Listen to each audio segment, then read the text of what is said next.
before I let you go, I have a question that is, I think, more reflective for you, because I think sometimes your personal experience can also be helpful in terms of helping people think about their own life. So my question to you before we end off this episode is really, what life lesson has taken you the longest to learn?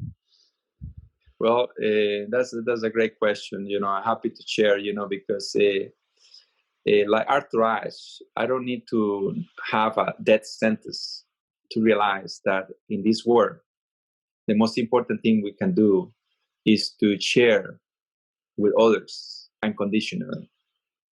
I would say that that's the definition of love: to love each other, to help each other, to share what you have learned, and we all pay a price for that. Okay, so look at this. Remember, I mentioned that even with 2 master's degrees, 1 PhD, I was not doing well. Actually, without going to details, it was painful. There was a period of time at the very beginning when I came to this country. I didn't speak English, where I have to depend on the government of the United States to survive. And they give me stamps to buy food for my wife and my first daughter.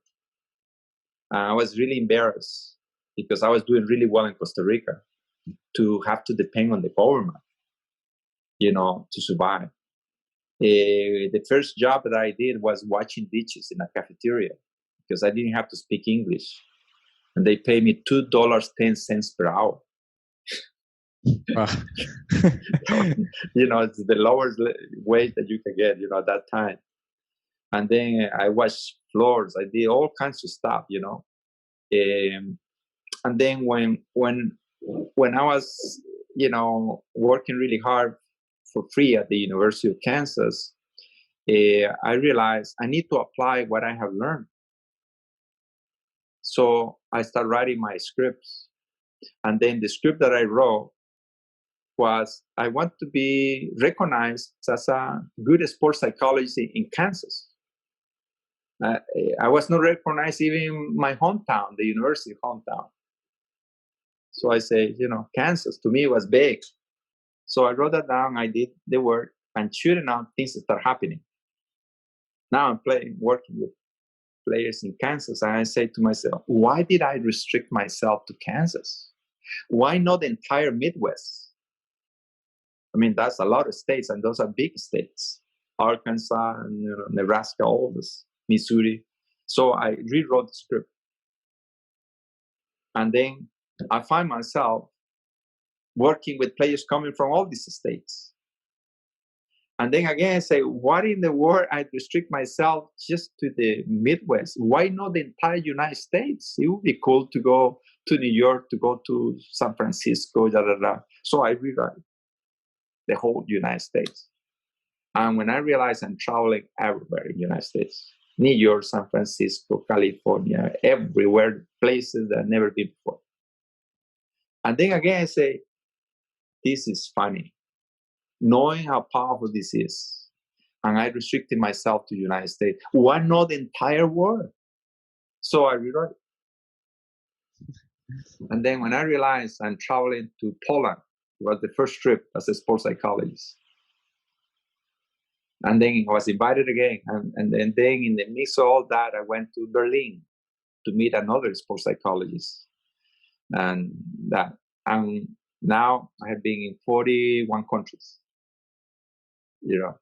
So I'm glad you asked that question, because usually when we describe who we want to be is with a judgment from the conscious mind that knows our inability to do certain things, okay? And then we actually, when we describe that, even though it's what we want, it's usually, kind of restricted in comparison to our potential. So be aware that that's the case. And then when you write the script, use the word "and beyond," meaning when you leave the door open for something even bigger that you don't understand at that moment, And then when you reach what you wrote down, you rewrite it again and keep. I didn't know this word about the power of that using and beyond and even more. This kind of word that means that you leave it open, okay, and bingo. My students, they do this, and then at the beginning they want to be, like to go to the best universities, and then they find themselves doing so well, and then now they want to be pros, and they put a number over there where they're going to go. I keep challenging them, and they put it. And when they reach the goal, they usually go, I wish I had paid attention to what you said to me, and they rewrite it, and then they make it, but that's the nature of our mind. We restrict ourselves in our dreams and goals based on past experiences and the programming that took place. So you need to be a kind of challenge yourself in that respect, and then put even more than you can imagine that it would be possible, and you still put the word beyond, and then do the work.